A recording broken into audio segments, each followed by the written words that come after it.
now, entertain conjecture of a time when creeping murmur and the pouring dark fills the wide vessel of the universe.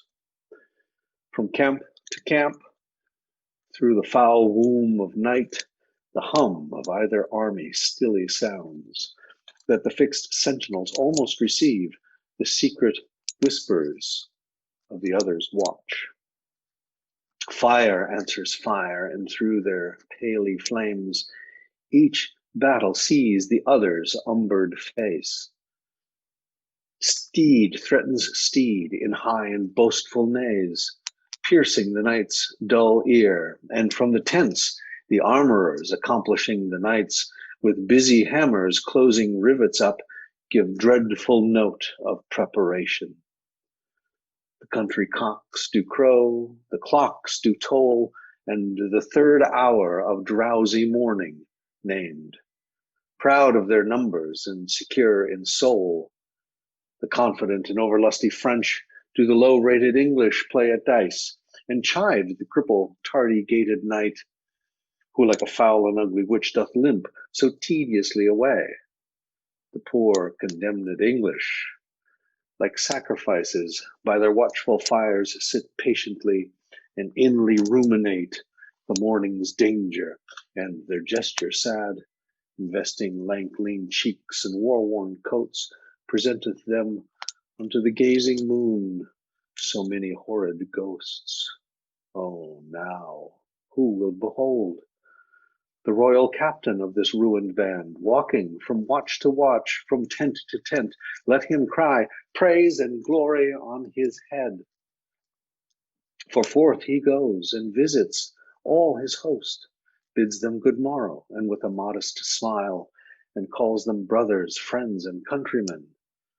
Upon his royal face there is no note how dread an army hath enrounded him, nor doth he dedicate one jot of colour unto the weary and all-watched night, but freshly looks and overbears a taint with cheerful semblance and sweet majesty, that every wretch, pining and pale before, beholding him, plucks comfort from his looks. A largesse universal, like the sun, his liberal eye doth give to every one, thawing cold fear, that mean and gentle all behold, as may unworthiness define a little touch of Harry in the night. And so our scene must to the battle fly, where, oh, for pity, we show much disgrace, with 4 or 5 most vile and ragged foils, right ill-disposed in brawl ridiculous, the name of Agincourt. Yet sit and see, minding true things by what their mockeries be.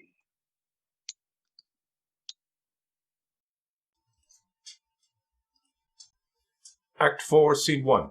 The English camp at Agincourt. Enter the King of England, Bedford, and Gloucester.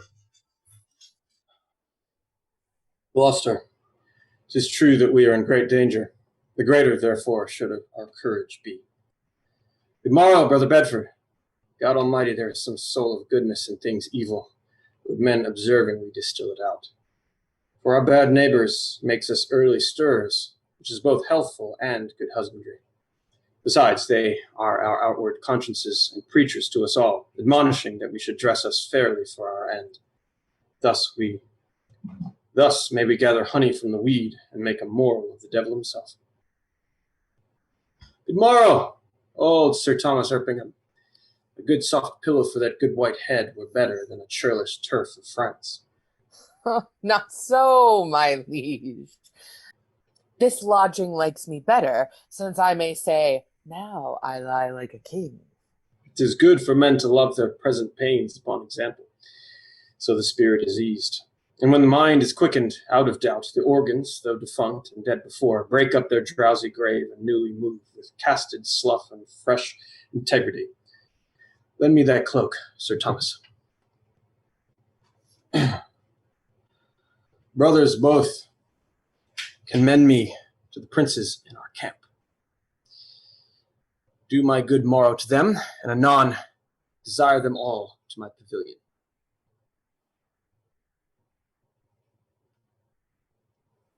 We shall, my liege. Shall I attend, your grace? No, my good knight.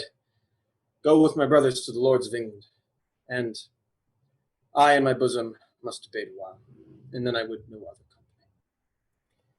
The Lord bless thee, noble Harry. God of mercy, old heart, thou speakst cheerfully. Bouslaw, A friend. discuss unto me. Art thou an officer, or art thou base, common, and unpopular? I am a gentleman of the company. Trailest thou the puissant pike? Even so. What are you? As good a gentleman as the emperor. Then you are better than the king. The king's a bark hawk, and a heart of gold. A lad of life, an imp of fame, of parents good, of fist most valiant. I kiss his dirty shoe, and from heartstrings love the lovely bully. What is thy name? Harry Leroy. Leroy? A Cornish name. Art thou of the Cornish crew? No, I am a Welshman. Know'st thou Fluelian? Yes. Tell him I'll knock his leek about his pate upon St. Davy's Day. Do not you wear your dagger in your cap that day, lest he knock that about yours. Art thou his friend? And his kinsman, too. Then figo for thee, then. I thank you. God be with you. My name is Pistol called. It sorts well with your fierceness. Captain Fluan! So, in the name of Jesus Christ, speak, viewer. It is the greatest admiration in the universal world when the true and ancient prerogatives of laws of the wars is not kept. If you would take the pains but to examine the wars of Pompey the Great, you shall find, I warrant you, that there is no tittle-tattle nor pibble-babble in Pompey's camp. I warrant you, you shall find the ceremonies of the wars and the cares of it and the forms of it and the sobriety of it and the modesty of it to be otherwise. Why, the enemy is loud, you hear him all the night. If the enemy is an ass and a fool and a prating coxcomb, it is meet, you think you, that we should also look you be an ass and a fool and a prating coxcomb in your own conscience now. Speak lower. I pray you and beseech you that you will. It would appear a little out of fashion. There is much care and valor in this Welshman.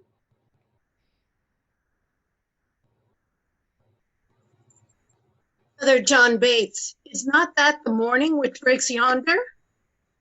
I think it be, but we have no great cause to desire the approach of day. We see yonder the beginning of the day, but I think we shall never see the end of it. Who goes there? A friend. Under what captain serve you? Under Sir Thomas Arpingham. A good old commander with a kind gentleman. Pray you, what thinks he of our estate? Even as men racked upon a sand that looked to be washed off the next tide. He hath not told his thought to the king. No, nor it is not meet he should, for though I speak it to you, I think the king is but a man as I am. The violet smells to him as it doth to me. The element shows to him as it doth to me.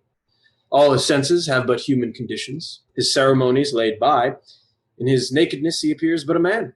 And though his affections are higher mounted than ours, yet when they stoop with the like wing. Therefore, when he sees reason of fears as we do, his fears out of doubt be of the same relish as ours are. Yet in reason no man should possess him with any appearance of fear, lest he, by showing it, should dishearten his army. He may show what outward courage he will, but I believe as cold as night as 'tis he could wish himself in Thames up to the neck. And so I would he were, and I by him in all adventures, so we were quit here. By my troth, I will speak my conscience of the king. I think he would not wish himself anywhere but where he is. Then I were he here alone, so should he be sure to be ransomed and many a poor man's life saved. I dare say you love him not so ill to wish him here alone. Howsoever you speak this to feel other men's minds, methinks I could not die anywhere so contented as in the king's company, his cause being just and his quarrel honorable. It's more than we know. Aye, or more that we should seek after, for we know enough if we know we are the king's subjects. If his cause be wrong, our obedience to the king wipes the crime of it out of us. Aye, but if the cause be not good, the king himself hath a heavy reckoning to make. When all those legs and arms and heads chopped off in a battle shall join together at the latter day and cry all, "We died at such a place." Some swearing, some crying for a surgeon, some upon their wives left poor behind them, some upon the debts they owe, and some upon the children rawly left. I'm afeard there few die well that die in a battle. For how can they charitably dispose of anything when blood is their argument? Now, if these men do not die well, it will be a black matter for the king that led them to it, who to disobey were against all proportion of subjection. So, if a son that is by his father sent about merchandise do sinfully miscarry upon the sea, the imputation of his wickedness by your rule should be imposed upon his father that sent him. Or if a servant, under his master's command, transporting a sum of money, be assailed by robbers and die in many irreconciled iniquities, you may call the business of the master the author of the servant's damnation. But this is not so. The king is not bound to answer the particular endings of his soldiers, the father of his son, nor the master of his servant, for they purpose not their death when they purpose their services. Besides, there is no king, be his cause never so spotless, if it come to the arbitrament of swords, can try it out with all unspotted soldiers. Some, peradventure, have on them the guilt of premeditated and contrived murder. Some of beguiling virgins with the broken seals of perjury. Some making the wars their bulwark, that have before gored the gentle bosom of peace with pillage and robbery. Now, if these men have defeated the law and outrun native punishment, though they can outstrip men, they have no wings to fly from God. War is his beetle, war is his vengeance, so that here men are punished for before breach of the king's laws in now the king's quarrel. Where they feared the death, they have borne life away, and where they would be safe, they perish. Then, if they die unprovided, no more is the king guilty of their damnation than he was before guilty of those impieties for the which they are now visited. Every subject's duty is the king's, but every subject's soul is his own. Therefore should every soldier in the wars do as every sick man in his bed, wash every mote out of his conscience, and, dying so, death is to him advantage. Or not dying, the time was blessedly lost wherein such preparation was gained. And in him that escapes, it were not sin to think that, making God so free an offer, he let him outlive that day to see his greatness and to teach others how they should prepare. 'Tis certain, every man that dies ill, the ill upon his own head. King's not to answer for it. I do not desire he should answer for me, and yet I determined to fight lustily for him. I myself heard the king say he would not be ransomed. Aye, he said so to make us fight cheerfully. But when our throats are cut, he may be ransomed and we ne'er the wiser. If I live to see it, I will never trust his word after. You pay him then. That's a perilous shot out of an elder gun that a poor and private displeasure can do against a monarch. You may as well go about to turn the sun to ice with fanning in his face with a peacock feather. Never trust his word after. Come, foolish saying. Your reproof is something too round. I should be angry with you if the time were convenience. Huh? Well, let it be a quarrel between us, if you live. I embrace it. How shall I know thee again? Give me any gauge of thine, and I will wear it in my bonnet. Then, if thou ever darest to acknowledge it, I will make it my quarrel. Here's my glove. Give me another of thine. There.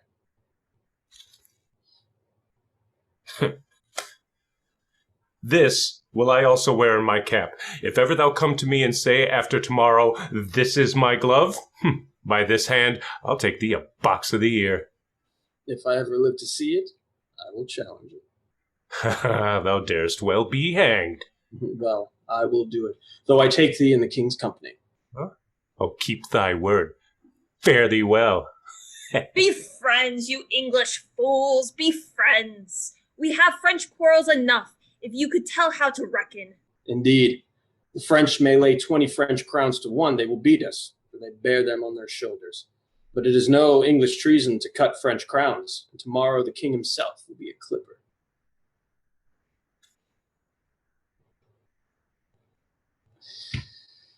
Upon the king!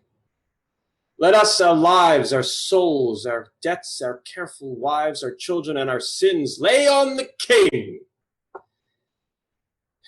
We must bear all.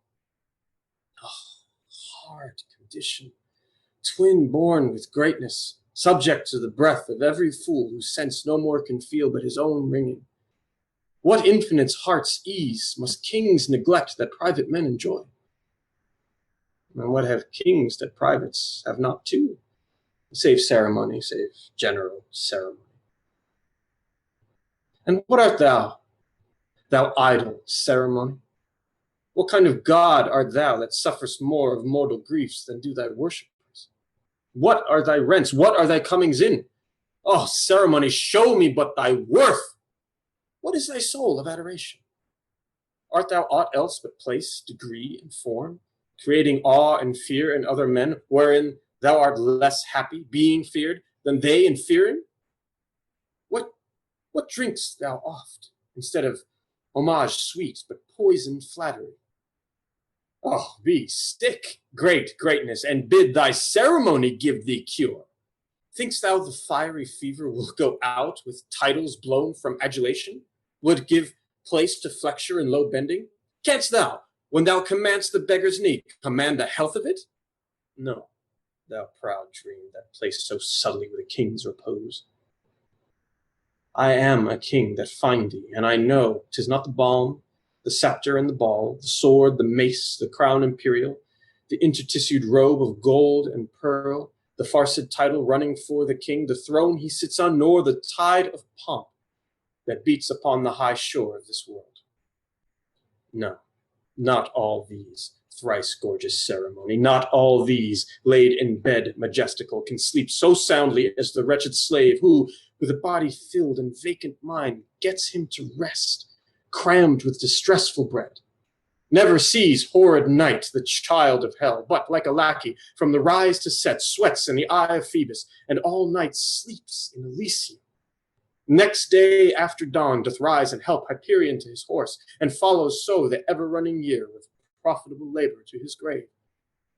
And, but for ceremony, such a wretch, winding up days with toil and nights with sleep, had the forehand advantage of a king.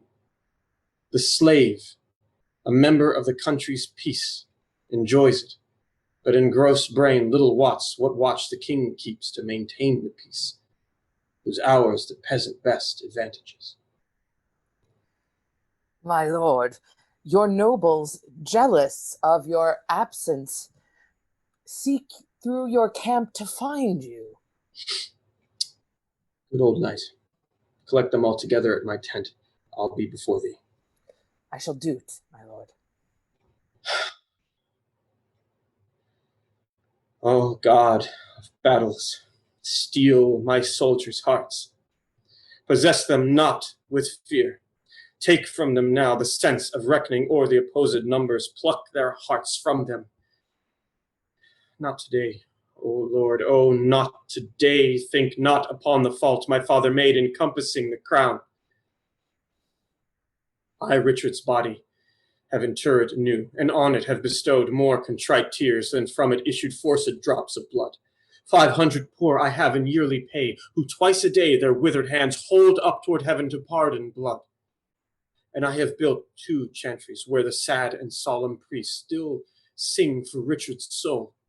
More will I do, though all that I can do is nothing worth, since that my penitence comes after all, imploring pardon.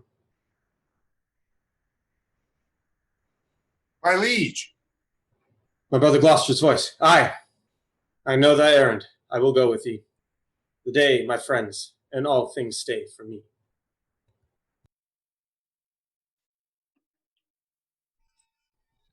Act 4, Scene 2. The French camp. Enter the Dauphin, Orléans, and Rambourg. The sun doth gild our armor, my lords. Mon tiers cheval, my horse, varlet, lackey, ha! O brave spirit! Via la zoo etier. Rien puis, lier et feu? Sieur cousin Orleans. Now, my lord constable, Howk our steeds for present service, nay. mount them, and make incisions in their hides, that their hot blood may spin in English eyes, and doubt them with superfluous courage. Ha! What? Will you have them weep our horses' blood? How then shall we behold their natural tears? The English are embattled, you French peers. To horse, you gallant princes, straight to horse. Do but behold yon poor and starved band, and your fair show shall suck away their souls, leaving them but the shells and husks of men. There is not work enough for all our hands, scarce blood enough in all their sickly veins to give each naked curtal axe a stain that our French gallants shall today draw out and sheathe for lack of sport.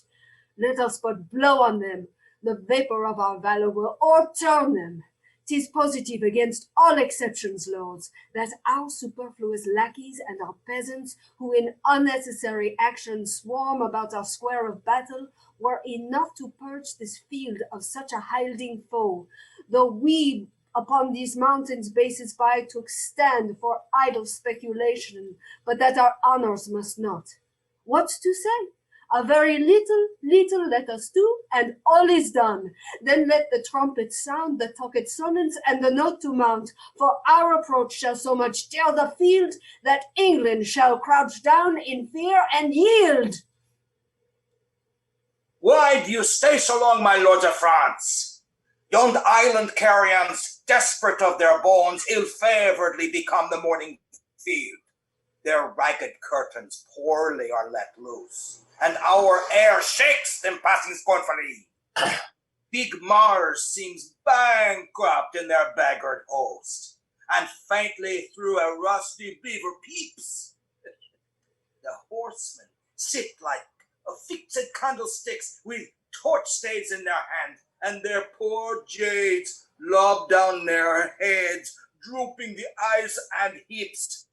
They come down roping from their pale, dead eyes, and in their pale, dull mouths the gammeled bit lies foul with chawed grass, still and motionless. And their executors, the knavish crows, fly o'er them all, impatient for their hour. Description cannot suit itself in words to demonstrate the life of such a battle in life so lifeless as it shows itself. They have said their prayers, and they stay for death. Shall we go send them dinners and fresh suits, and give their fasting horses provender, and after fight with them? I stay but for my guard. On to the field! I will the banner from a trumpet take, and use it for my haste. Come, come away! The sun is high, and we outwear the day.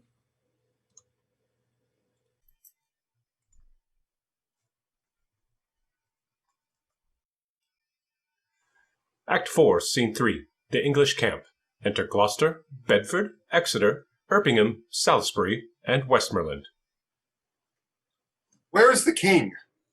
The king himself is rode to view their battle. Fighting men, they have full 3,000. There's 5 to 1. Besides, they are all fresh. God's arms strike with us. 'Tis a fearful odds. God be with you, princes all. I'll to my charge.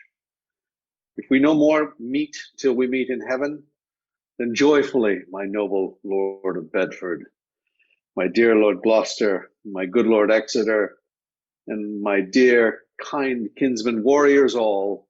Farewell. Farewell, good Salisbury, and good luck go with thee. And yet, I do thee wrong to mind thee of it, for thou art framed of the firm truth of valor. Farewell, kind lord. Fight valiantly today. He is as full of valor as of kindness, princely in both.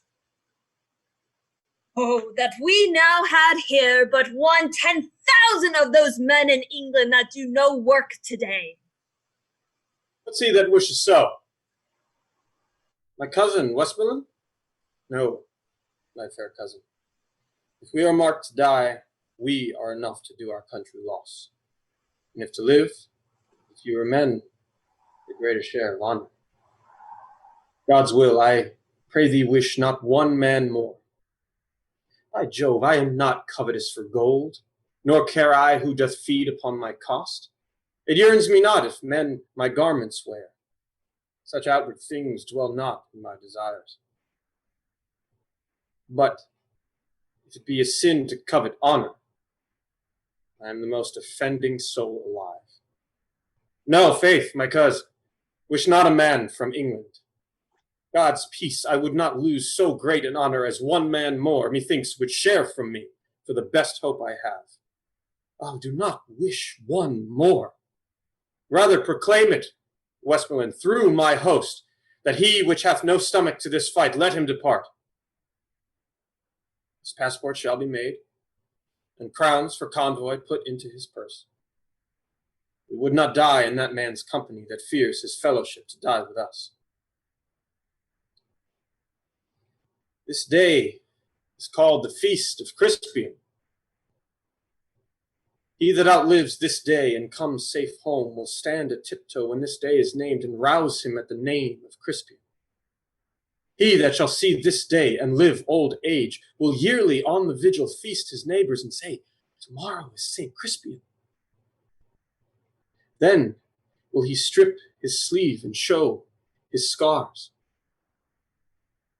Old men forget, yet all shall be forgot, but he'll remember with advantages what feats he did that day.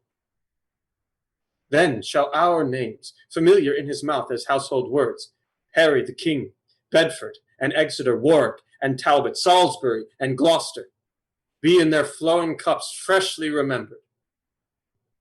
This story shall the good man teach his son, and Crispian shall ne'er go by from this day to the ending of the world, but we in it shall be remembered.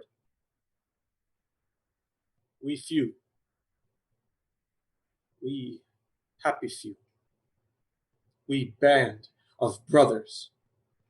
For he today that sheds his blood with me shall be my brother.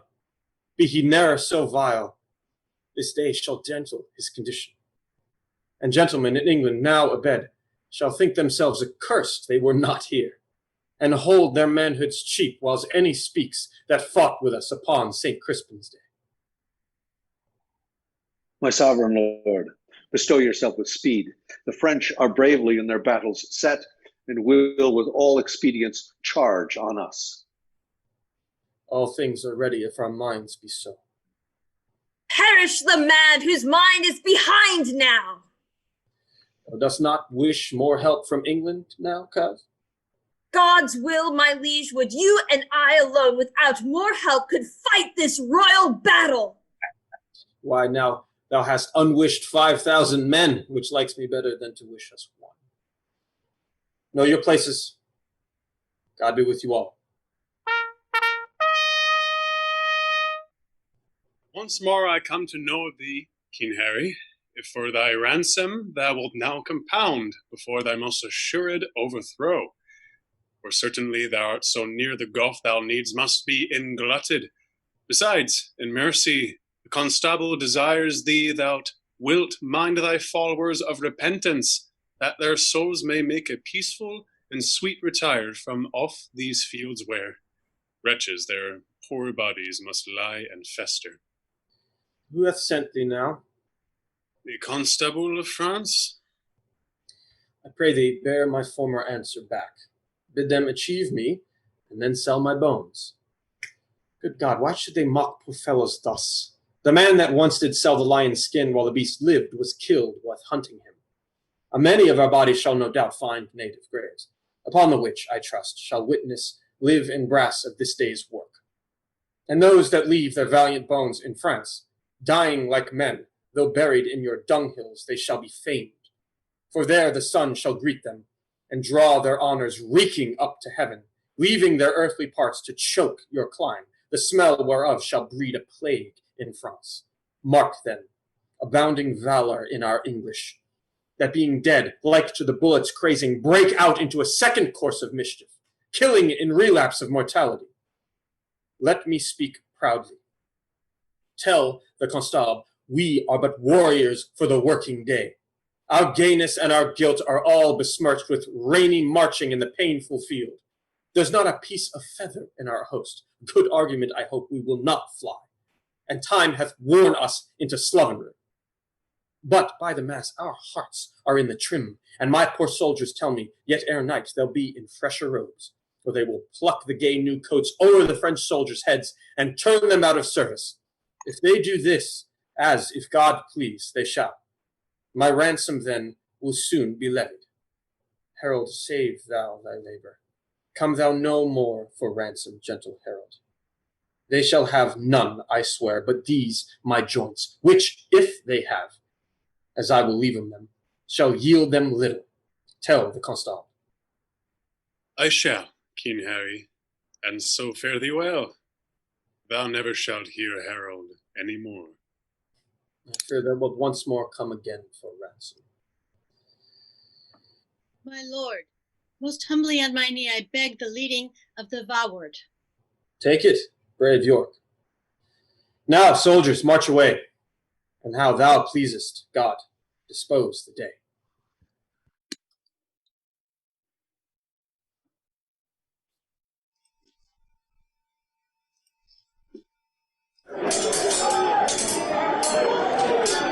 Act 4, Scene 4. The battlefield outside Agincourt. Enter Pistol, a French soldier, and the boy. Yield, cur! Pense que vous êtes un gentilhomme de bonne qualité. Quantity calme custerve. Art thou a gentleman? What is thy name? Discuss. Oh, Seigneur Dieu! Oh, Signor Du should be a gentleman. Append my words, O Signor Du, and mark. O Signor Du, thou diest on the point of fox, except, O Signor, thou dost give me egregious ransom. Oh, prenez miséricorde et ayez pitié de moi. More shall serve. I will have 40 mois, or I will fetch thy rim out thy throat in drops of crimson blood. Est-il impossible d'échapper la force de ton bras? Brass, cur, thou damned and luxurious mountain goat offerest me brass? Oh, pardonnez-moi. Say'st thou me so? Is that the tone of moi? Come hither, boy. Ask this slave in French what is his name. Apprêtez, comment êtes-vous appelé? Monsieur le Fer. He says his name is Master Fur. Master Fur? Oh, fur him and furk him and ferret him. Discuss the same in French unto him. I do not know the French for fur and ferret and furk. Bid him prepare, for I will cut his throat. Que dit-il, monsieur? Il vous commande et vous dire que vous faites-vous plaît. Car sous da et c'est disposé tout et c'est de couper votre gorge. Oui, coupe les gorge, permafoy, peasant, unless thou givest me crowns, brave crowns, or mangled shalt thou be by this my sword. Oh, je vous supplie pour l'amour de Dieu, me pardonner. Je suis le gentilhomme de bonne maison. Gardez ma vie et je vous donnerai 200 écus. What are his words? prays you to save his life. He is a gentleman of a good house, and for his ransom he will give you 200 crowns. Tell him my fury shall abate, and I the crowns will take. Petit monsieur, que dit-il? Encore que les cousalis sunjumorte pardonné, ou corona pisane ne au mieux plus les écus, que vous les en avez prôné, il est content à vous donner la liberté, la franchissement. Sur mes genoux, je vous donne 1000 remerciements. Je m'estime heureux que j'ai tombé entre les mains d'un chevalier, je pense, le plus brave, vaillant et très distingué seigneur d'Angleterre. Expound unto me, boy.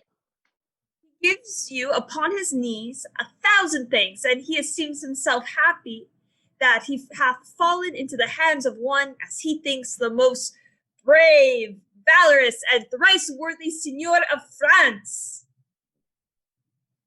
As I suck blood, I will show some mercy. Follow me. Suivez-vous la grande capitaine? I did never know so full a voice issue from so empty a heart. But the saying is true. The empty vessel makes the greatest sound. Bardolph and Nymph had 10 times more valor than this roaring devil in the old play, that everyone may bare his nails with a wooden dagger, and they are both hanged. And so would this be if this durst steal anything adventurously. I must stay with the lackeys and with the luggage of our camp. The French might have a good prey on us if he knew of it, for there is none to guard it but boys.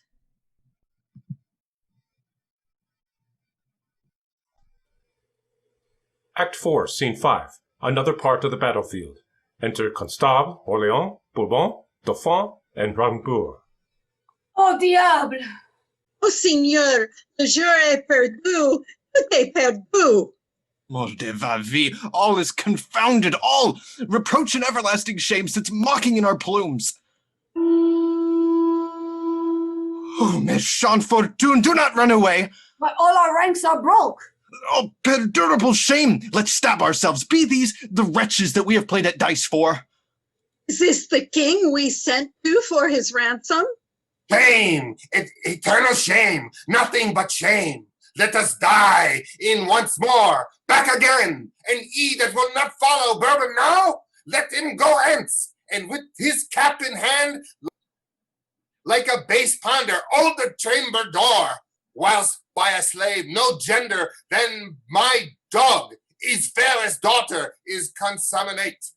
Disorder that has spoiled us, friend us now. Let us on heaps go, offer up our lives. We are enough yet living in the field to smother up the English in our throngs, if any order might be thought upon. The devil take order now. I'll to this wrong. Let life be short, else shame will be too long.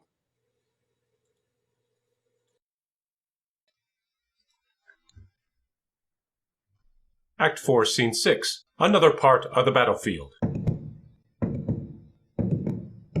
Enter the King of England and his train with prisoners. Well have we done, thrice valiant countrymen, but all's not done. Yet keep the French the field. The Duke of York commands him to your majesty. Oh, lives he, good uncle? Thrice within this hour I saw him down, thrice up again and fighting. From helmet to the spur, all blood he was. In which array, brave soldier, doth he lie, larding the plain, and by his bloody side, yoke fellow to his honor owing wounds. The noble Earl of Suffolk also lies.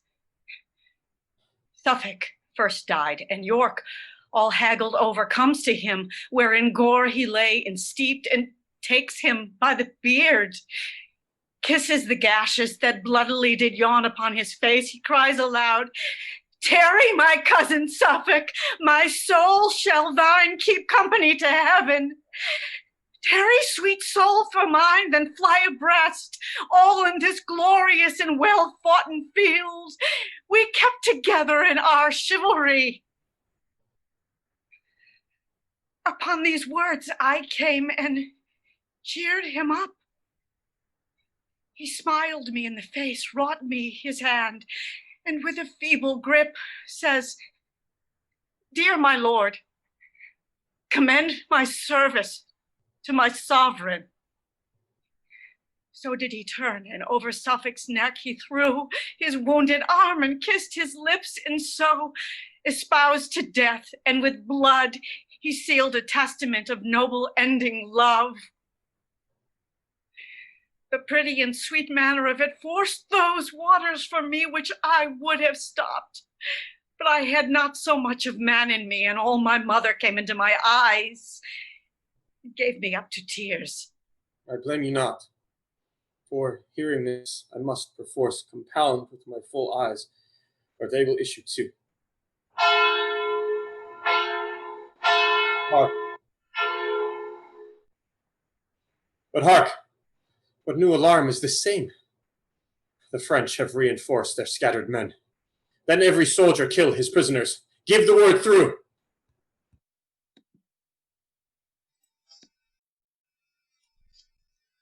Act 4, Scene 7, another part of the battlefield. Enter Fluellen and Gower.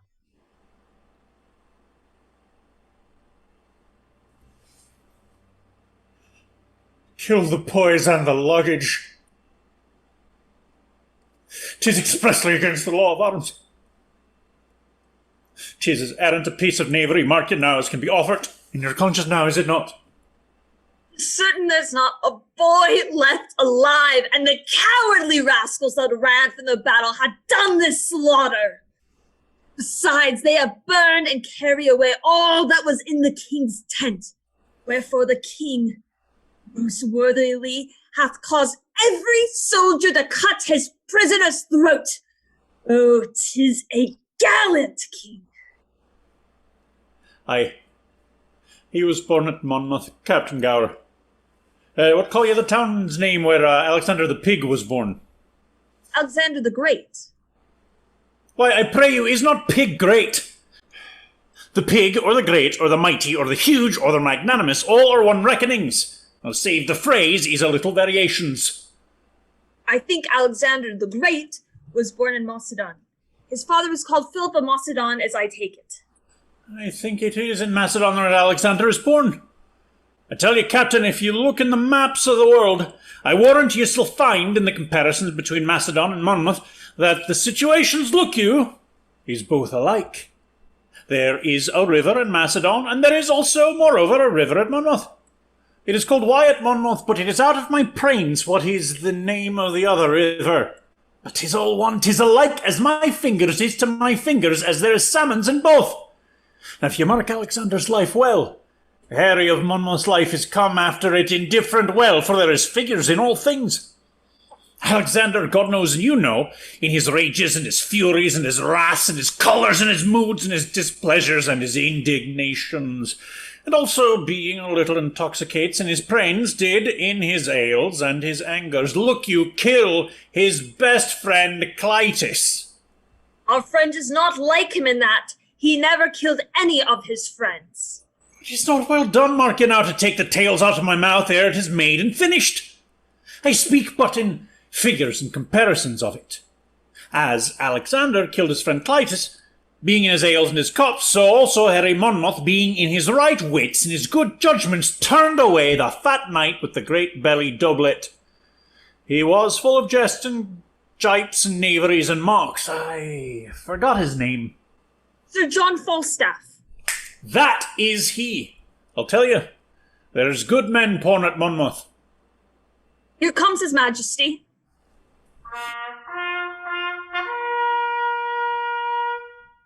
I was not angry since I came to France until this instant. Take a trumpet, herald. Ride thou unto the horsemen on yon hill. If they will fight with us, bid them come down or void the field. They do offend our sight. If they'll do neither, we will come to them and make them scur away as swift as stones and force it from the old Assyrian slings. Besides, we'll cut the throats of those we have, and not a man of them that we shall take shall taste our mercy. Go and tell them so.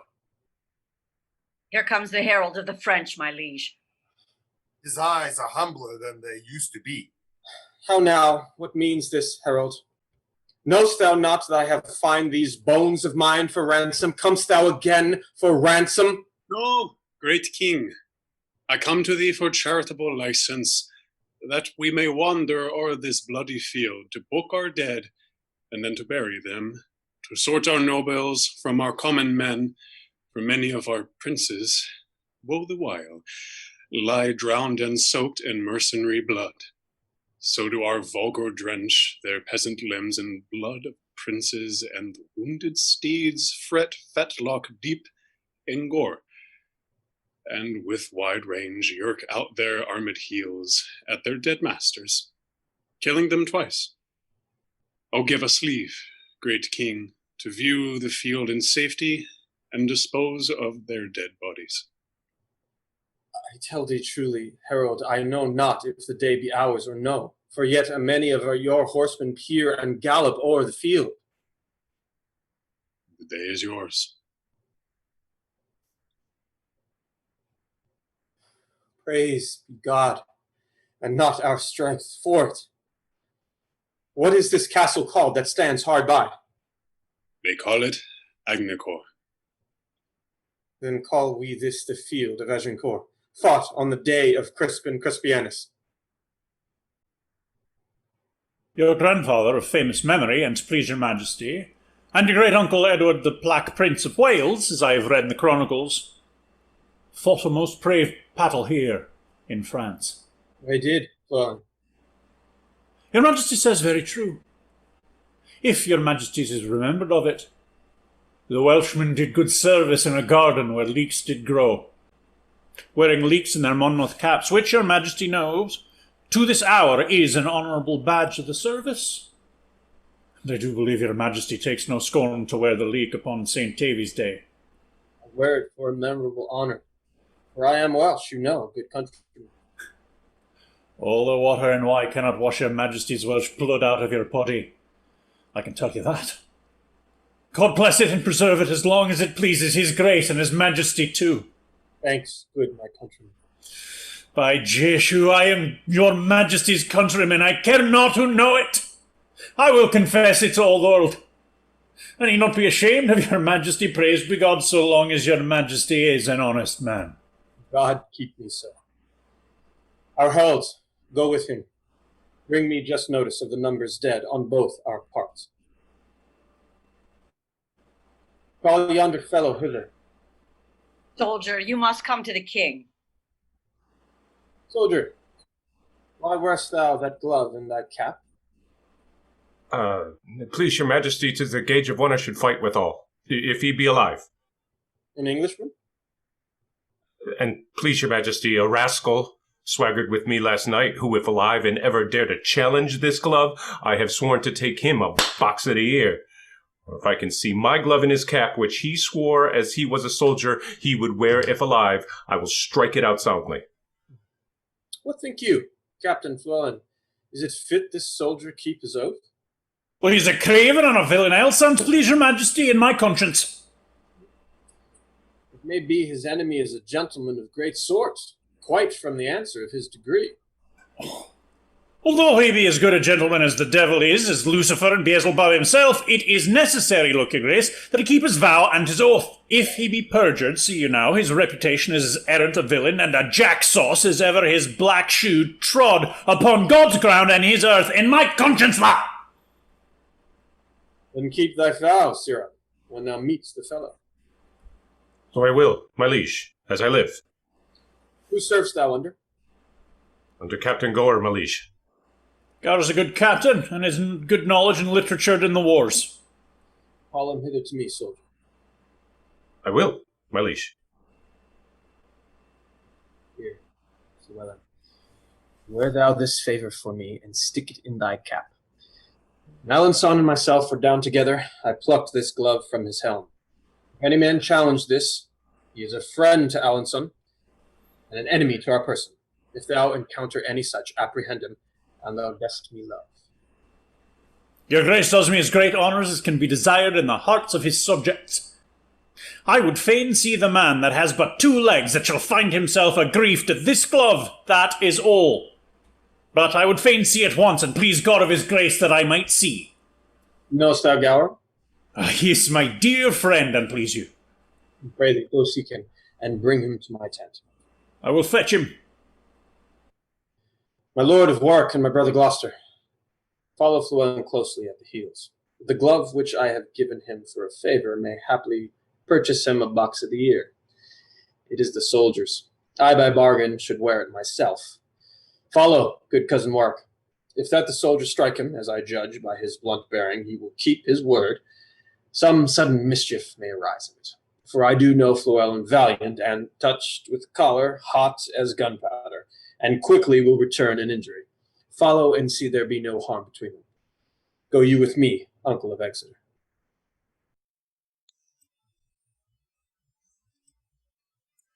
Act 4, Scene 8. The English camp, before King Henry's pavilion. Enter Gower and Williams. Oh, I warrant it is to knight you, Captain.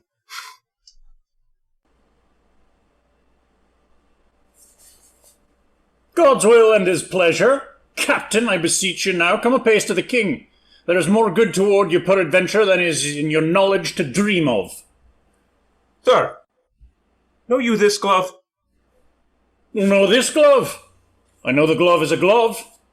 Well, I know this, and thus I challenge it.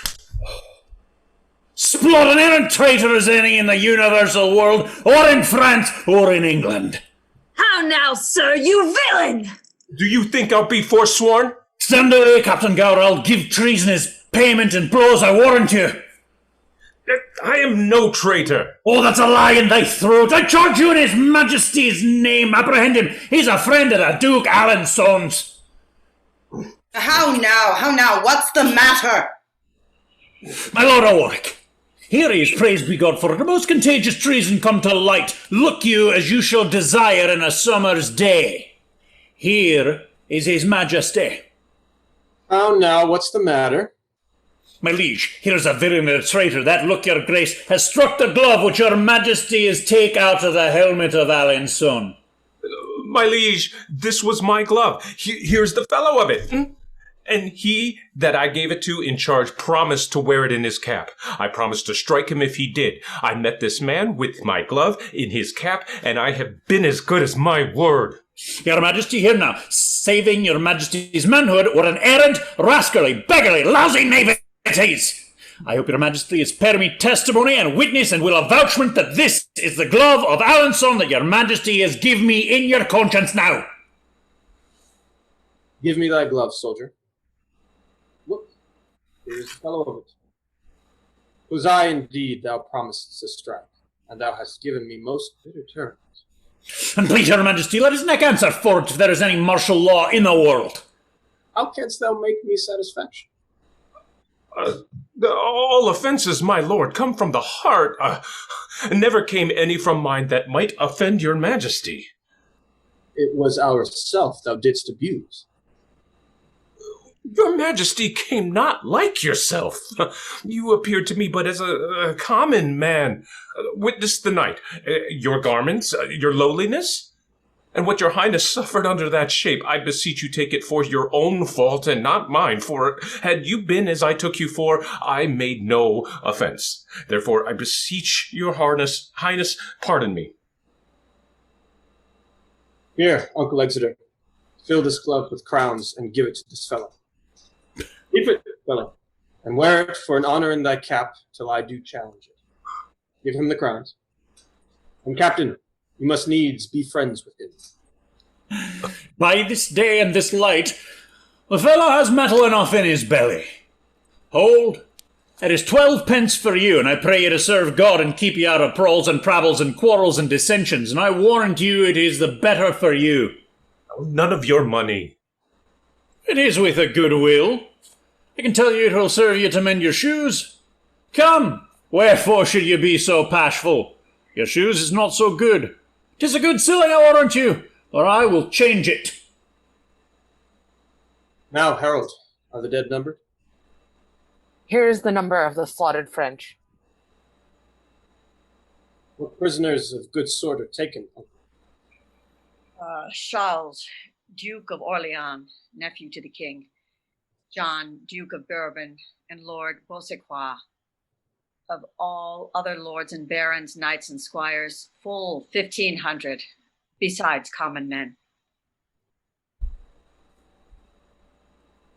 This note doth tell me of 10,000 French that lie in the field slain. Princes in this number, and nobles bearing banners, there lie dead 126. Added to these, of knights, esquires, and gallant gentlemen, 8,400, of the which 500 were but yesterday double knights. So that in these 10,000 they have lost, there are but 1,600 mercenaries. The rest are princes, barons, lords, knights, squires, and gentlemen of blood and quality. The names of those their nobles that lie dead: Charles de Lebrette, High Constable of France; Jacques of Chantillon, Admiral of France; the Master of the Crossbows, Lord Rambier; Great Master of France, the brave Sir Guichard Dauphin; John, Duke of Alençon; Anthony, Duke of Brabant, the brother to the Duke of Burgundy; and Edward, Duke of Bar. The lusty earls, Romprey and Roussy, Falconbridge and Foix, Beaumont and Mar, Vaudemont and Lestat. Here was a royal fellowship of death. Where is the number of our English dead?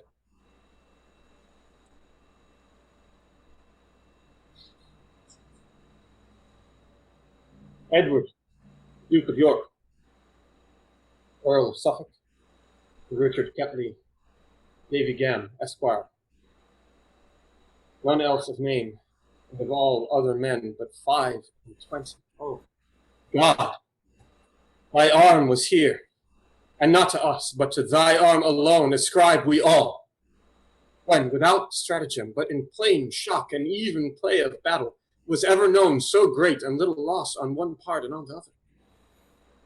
Take it, God, for it is none but thine. It is wonderful. Come, go we in procession to the village, and be it death proclaimed through our host to boast of this or take that praise from God which is his only. Is it not lawful, and please your majesty, to tell how many is killed? Yes, captain, but with this acknowledgment, that God fought for us. Yes, my conscience. He did us great good.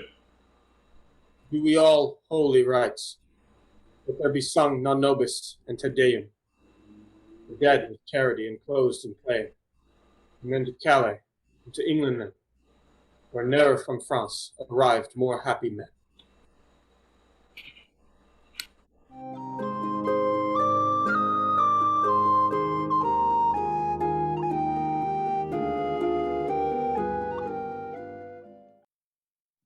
Vouchsafe to those that have not read the story, that I may prompt them, and of such as have, I humbly pray them to admit the excuse of time, of numbers, and due course of things which cannot in their huge and proper life be here presented. Now we bear the king towards Calais. Grant him there seen, heave him away upon your winged thoughts athwart the sea. Behold, the English beach pales in the flood with men, wives, and boys, whose shouts and claps outvoice the deep-mouthed sea, which like a mighty whiffler for the king seems to prepare his way. So let him land, and solemnly see him set on to London. So swift a pace hath thought that even now you may imagine him upon Blackheath, where his lords desire him to have borne his bruised helmet and his bended sword before him through the city. He forbids it, being free from vainness and self-glorious pride, giving full trophy, signal, and ostent quite from himself to God. But now, behold, in the quick forge and working house of thought, how London doth pour out her citizens, the mayor and all his brethren, in best sort, like to the senators of the antique Rome, with the plebeians swarming at their heels, go forth and fetch their conquering Caesar in, as by a lower but loving likelihood, were now the general of our gracious empress, as in good time he may, from Ireland coming, bringing rebellion broached on his sword, how many would the peaceful city quit to welcome him? Much more and much more cause did they this Harry now in London place him, as yet the lamentation of the French invites the King of England's stay at home. The emperors coming in behalf of France to order peace between them and omit all the occurrences, whatever chanced, till Harry's back return again to France. There must we bring him, and myself have played the interim by remembering you 'tis past. Then brook abridgment in your eyes advance, after your thoughts straight back again to France.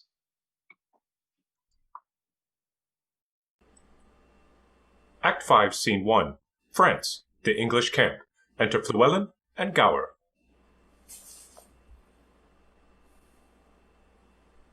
Hey, that's right. But why wear you that leek today? St. David's Day is past. There is occasions and causes why and wherefore in all things.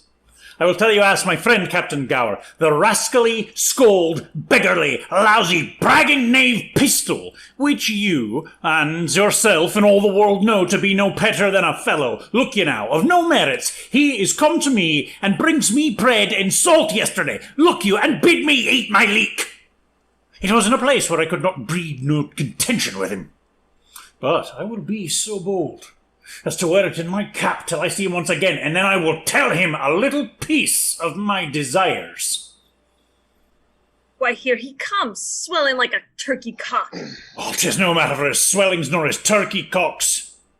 God bless you, ancient pistol, you scurvy, lousy knave, God bless you. Art thou a bedlam? Do thou thirst, base Troyan, to have me fold up Parker's fatal web? Hence! I am qualmish at the smell of leek.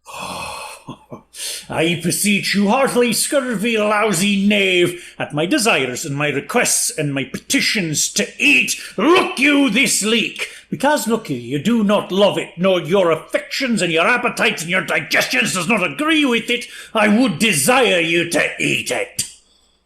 Not for Cadwallader and all his goats. Ah, there is one goat for you. Will you be so good, scald knave, as eat it? Base Troyan, thou shalt die. Oh, you say very true, scald knave, when God's will is. I will desire you to live in the meantime and eat your victuals. Come, there's a sauce for it. You called me yesterday mountain squire, but I'll make you today a squire of low degree. I pray you fall to. If you can mock a leek, you can eat a leek. Enough, Captain! You have astonished him. I say I will make him eat some part of my leek, or I will paint his pate 4 days. Bite, I pray you. It is good for your green wound and your bloody coxcomb. Must I bite? Yes, certainly, and out of doubt and out of question too, and ambiguities. By this leek will most horribly revenge. I eat, I swear. Eat, I pray you. Will you have some more sauce to your leek? There's not enough leek to swear by. Quite I cudgel. Thou dost see I eat. Much good do you, scald knave, heartily. Nay, pray you throw none away. The skin is good for your broken coxcomb. And when you take occasions to see leeks hereafter, I pray you mock at 'em. That is all. Good. Aye, leeks is good. Hold you, there's a groat to heal your pate. Me a groat? Yes, verily, and in truth you shall take it, or I have another leek in my pocket, which you shall eat. I take thy groat in earnest of revenge. If I owe you anything, I'll pay you in cudgels. You shall be a woodmonger and buy nothing of me but cudgels. God be with you, and keep you, and heal your pate. All hell shall stir for this. Go, go, you are a counterfeit, cowardly knave. Will you mock at an ancient tradition begun upon an honorable respect and worn as a memorable trophy of predeceased valor, and dare not avouch in your deeds any of your words? I have seen you gleeking and galling at this gentleman twice or thrice. You thought because he could not speak English in your native garb, he could not therefore handle an English cudgel. You find it otherwise, and therefore let a Welsh correction teach you a good English condition. Very well. Doth fortune play the housewife with me now? News I have that my doll is dead in the spittle of a malady of France, and there my rendezvous is quite cut off. Old I do wax, and from my weary limbs honor is cudgeled. Well, bard I'll turn, and something lean to cut purse of quick hand. To England will I steal, and there I'll steal. And patches will I get unto these cudgeled scars, and swear I got them in Gallia wars.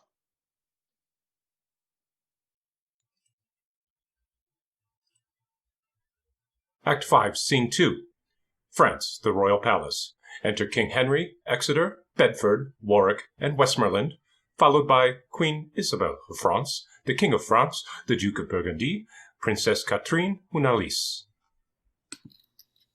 Peace to this meeting wherefore we are met. Unto our brother France and to our sister, health and fair time of day. Joy and good wishes to our most fair and princely cousin Catherine, and as a branch and member of this royalty, by whom this great assembly is contrived, we do salute you, Duke of Burgundy, and princes French and peers, health to you all. Right joyous are we to behold your face, most worthy brother England. Fairly met. So are you princes English, every one. So happy be the issue, brother Ireland, of this good day and of this gracious meeting, as we are now glad to behold your eyes, which are hitherto have borne in them against the French, that met them in their bent, the fatal balls of murdering basilisks. The venom of such looks we fairly hope have lost their quality, and that this day shall change all griefs and quarrels into love. Cry amen to that. Thus we appear. You English princes all, I do salute you. My duty to you both, on equal love, great kings of France and England, that I have labored with all my wits, my pains, and strong endeavors to bring your most imperial majesties unto this bar and royal interview. Your mightiness on both parts best can witness, since then my office hath so far prevailed, that face to face and royal eye to eye you have congregated. Let it not disgrace me if I demand before this royal view what rub or what impediment there is, why that the naked poor and mangled peace, dear nurse of arts, plenties and joyful births, should not in this best garden of this world, our fertile France, put up her lovely visage? Alas, she hath from France too long been chased, and all her husbandry doth lie on heaps, corrupting its own fertility. Her vine, the merry cheerer of the heart, unpruned dies. Her hedges, even pleached, like prisoners widely overgrown with hair, put forth disordered twigs. Her fallow leaves, the darnel, hemlock, and rank fumitory doth root upon, while the coulter rusts that should deracinate such savagery. Even mead that erst brought sweetly forth, freckled cowslip, burnet, and green clover, waiting in the scythe, with all uncorrected, rank, conceived by idleness, and nothing teems but hateful docks, rough thistles, kexies, burrs, losing both beauty and utility. And all of our vineyards, fallows, meads, and hedges defective in their natures grow to wildness. Even so our houses and ourselves and children have lost, or do not learn from want of time, the sciences that should become our country, but grow like savages or soldiers, will nothing do but mediate on blood, to swearing and stern looks, diffused attire, and everything that seems unnatural, which, to reduce into our former favor, you are assembled, and my speech entreats that I may know the let why gentle peace should not expel these inconveniences, and bless us with her former qualities.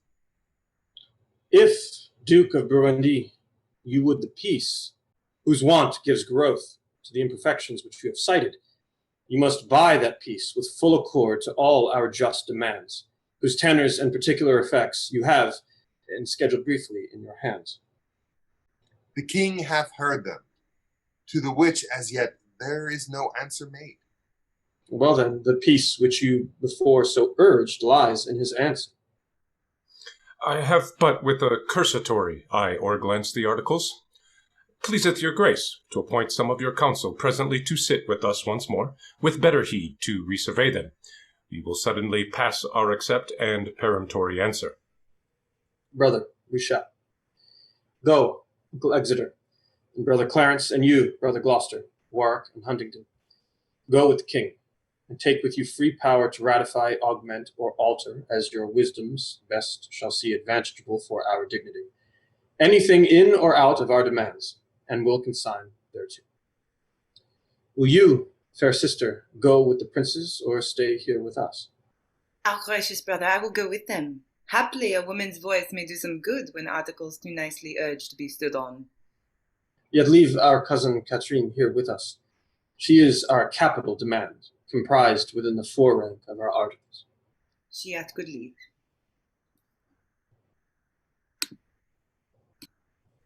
Fair Catherine, and most fair, will you vouchsafe to teach a soldier terms such as will enter at a lady's ear and plead his love suit to her gentle heart? Your Majesty shall mock at me. I cannot speak your England. Fair Catherine, if you will love me soundly with your French heart, I will be glad to hear you confess it brokenly with your English tongue. Do you like me, Kate? Pardonnez-moi, I cannot tell what is like me. An angel is like you, Kate, and you are like an angel. Que dit-il? Que je suis semblable à les anges? Oui, vraiment. Sauf votre grâce, ainsi dit-il. I said so, dear Catherine, and I must not blush to affirm it. Oh bon Dieu, les langues des hommes sont pleines de tromperie. What says she, fair one? That the tongues of men are full of deceits? Oui, that the tongues of the men is be full of deceits. That is the princess. The princess is the better Englishwoman. I'faith, Kate, my wooing is fit for thy understanding. I am glad thou canst speak no better English, for if thou couldst, thou wouldst find me such a plain king that thou wouldst think I had sold my farm to buy my crown. I know no ways to mince it in love, but directly to say, I love you. Then if you urge me farther than to say, do you, in faith? I wear out my suit. Give me your answer, if faith do, and so clap hands in a bargain. How say you, lady?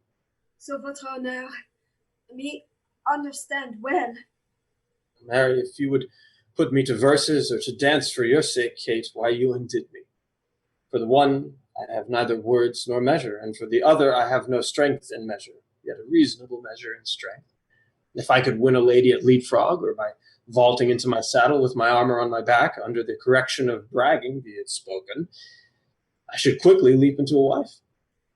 Or if I might buffet for my love, or bound my horse for her favors, I could lay on like a butcher and sit like a jackanapes, never off. But before God, Kate, I cannot look greenly, nor gasp out my eloquence, nor I have no cunning in protestation, only downright oaths, which I never use till urged, nor never break for urging. If thou canst love a fellow of this temper, Kate, whose face is not worth sunburning, but never looks in his glass for love of anything he sees there, let thine eye be thy cook. I speak to thee, plain soldier. If thou canst love me for this, take me. If not, to say to thee that I shall die is true, but for thy love, by the Lord, no. Yet I love thee too. And while thou livest, dear Kate, take a fellow of plain and uncoined constancy. For he perforce must do thee right, because he hath not the gift to woo in other places. For these fellows of infinite tongue that can rhyme themselves into ladies' favors, they do always reason themselves out again. What? A speaker is but a prater, a rhyme is but a ballad, a good leg will fall, a straight back will stoop, a black beard will turn white, a curled pate will grow bald, a fair face will wither, a full eye will wax hollow, but a good heart, Kate, is the sun and the moon, or rather the sun and not the moon, for it shines bright and never changes, but keeps his course truly. If thou would have such a one, take me. And take me, take a soldier, take a king. And what sayest thou then to my love? Speak, my fair, and fairly, I pray thee. Is it possible that I should love the enemy of France? No, it is not possible you should love the enemy of France, Kate. But in loving me, you should love the friend of France. For I love France so well that I will not part with a village of it. I will have it all mine. And, Kate, when France is mine and I am yours, then yours is France and you are mine. I cannot tell what is that. No, Kate? I will tell thee in French, which I am sure will hang upon my tongue like a new married wife about her husband's neck, hardly to be shook off. J'ai conçu la possession de France, et quand vous avez la possession de moi, let me see, what then, Saint Denis be my speed, donc votre est France, et vous êtes mienne. It is as easy for me, Kate, to conquer the kingdom as to speak so much more French. I shall never move thee in French, unless it be to laugh at me. Sauf votre honneur, le français que vous parlez, il est meilleur que l'anglais lequel je parle. No, faith, it's not, Kate. But thy speaking of my tongue, and I thine, most truly falsely, must needs be granted to be much at one.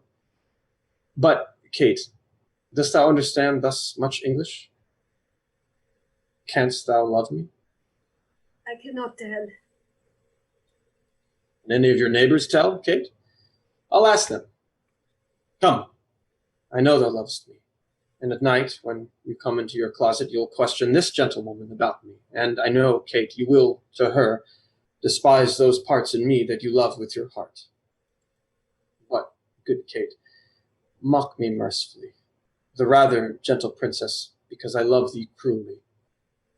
If ever thou beest mine, Kate, as I have a saving faith within me, tells me thou shalt. I get thee with scrambling, and thou must therefore needs prove a good soldier breeder. Shall not thou and I, between Saint Denis and St. George, compound a boy, half French, half English, that shall go to Constantinople and take the Turk by the beard? Shall we not?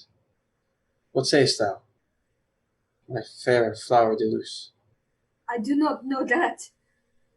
No, 'tis hereafter to know, but now to promise.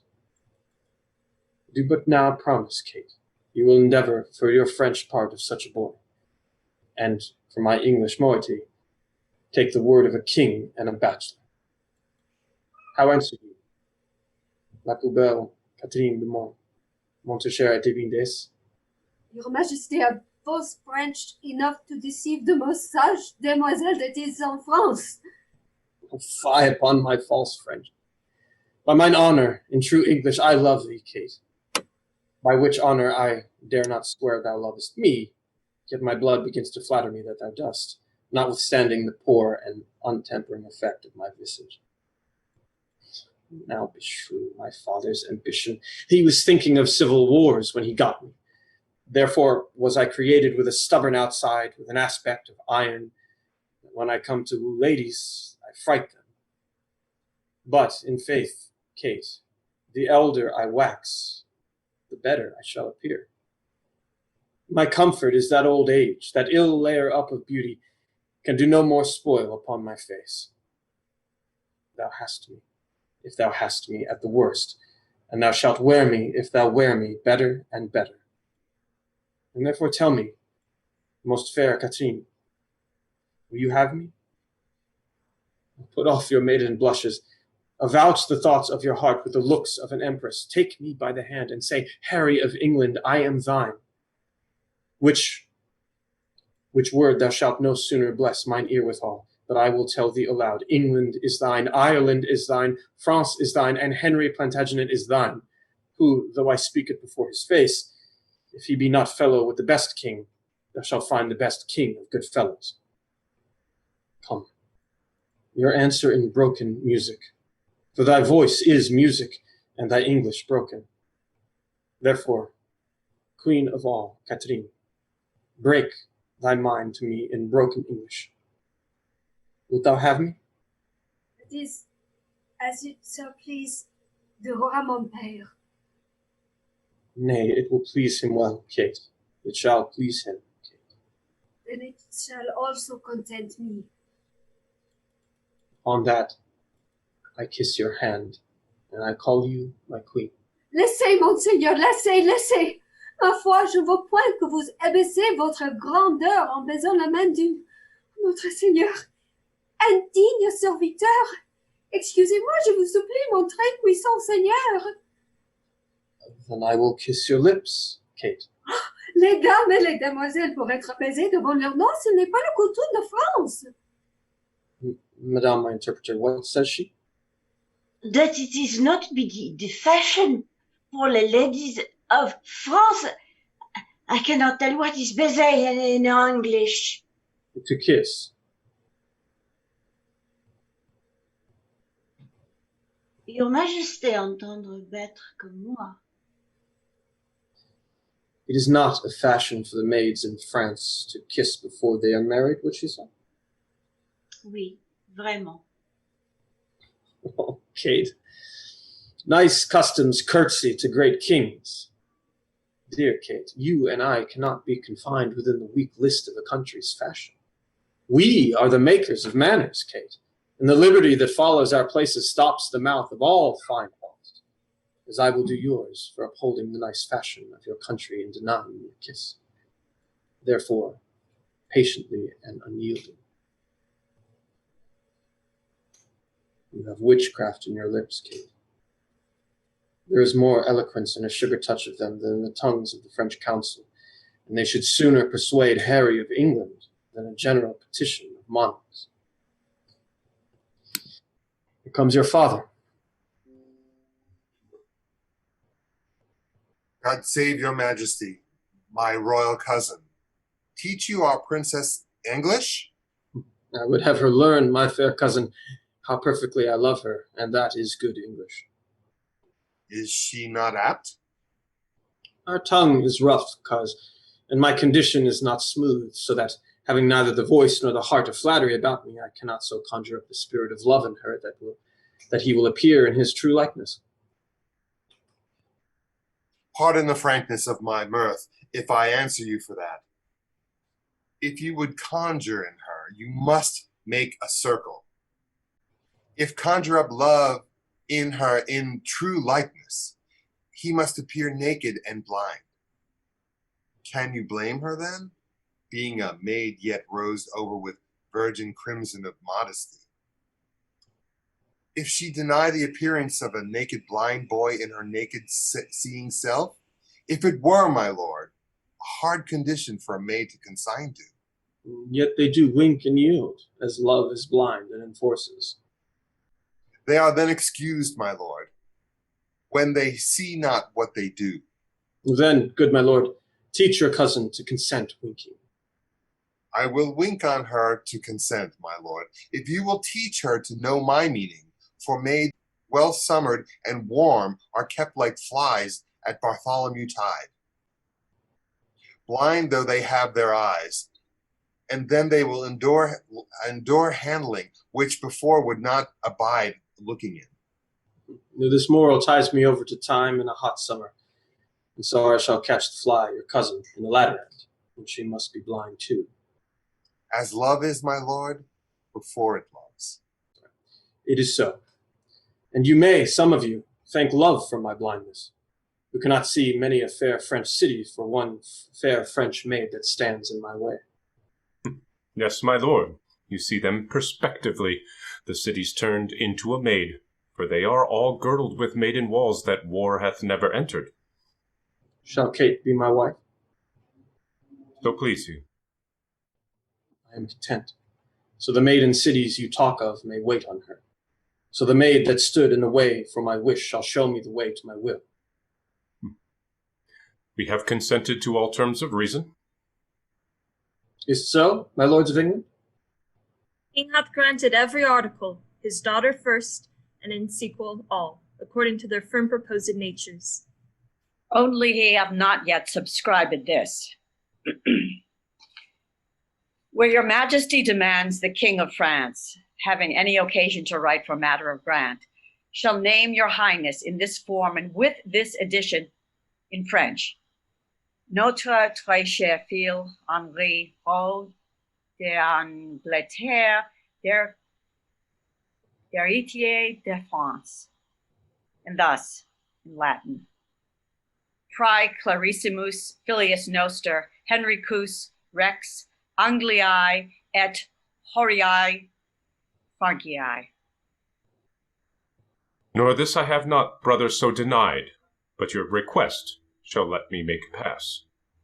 I pray you then, in love and dear alliance, let that one article rank with the rest, and thereupon give me your daughter.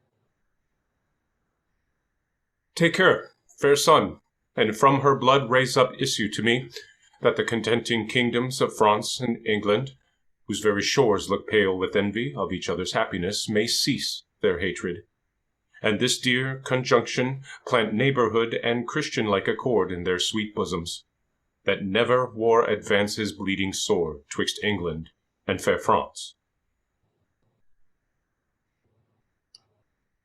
Now welcome, Kate, and bear me witness all, that here I kiss her as my sovereign queen.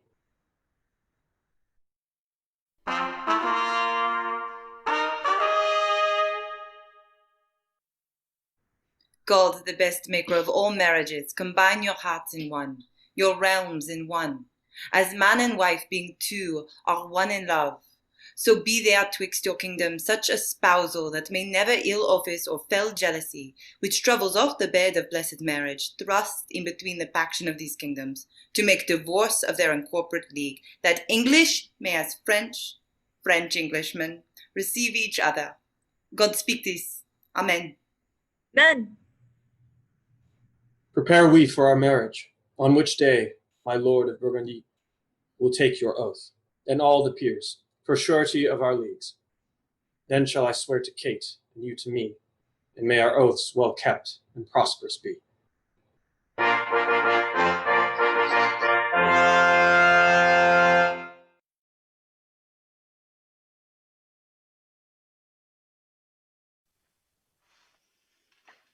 Thus far with rough and all unable pen, our bending author hath pursued the story, in little room confining mighty men, mangling by starts the full course of their glory.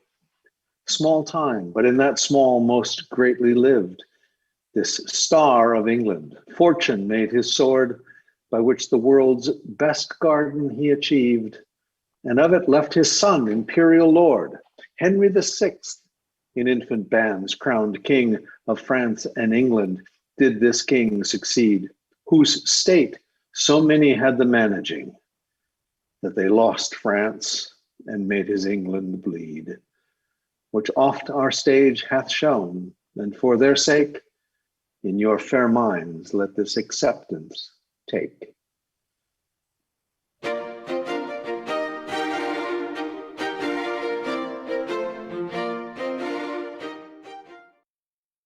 Well, thank you for tuning in. We hope you enjoyed our reading today of Henry V. Let's bring back our players. Jason Rennie, Christopher Carbo, Taylor Marr, Megan Wells, Ron Dorn, Chris Klein, Emily Vasilis, Caitlin McCormick, Elizabeth Juvenal, Lucas Nelson, Ben Birmingham, Michael Burkhart, Mark Tracy, Laura Kovalt, Dave Demke, Julie Measley Grossman, Elise Ashton, and I'm Mary Carrig. Join us next time for Henry VIII.